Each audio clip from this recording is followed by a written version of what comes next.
जत्रा म्हणजे माहेरपण. जत्रा म्हणजे माहेरपण. आपुलकीची ओढ लागते. गाभाऱ्यातील आई आपली वर्षभर मुलांची वाट पाहते.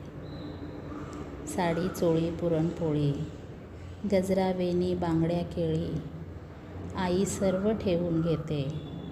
अदृश्य रूपाने सोबत येते.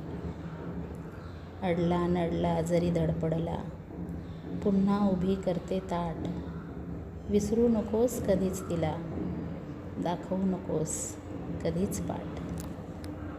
उधळली पाप जळली कोटी ग, सेवेसाठी आलो दुरुनी, तूच जीवाचा जीव स्वामी, होऊ दे मंगल.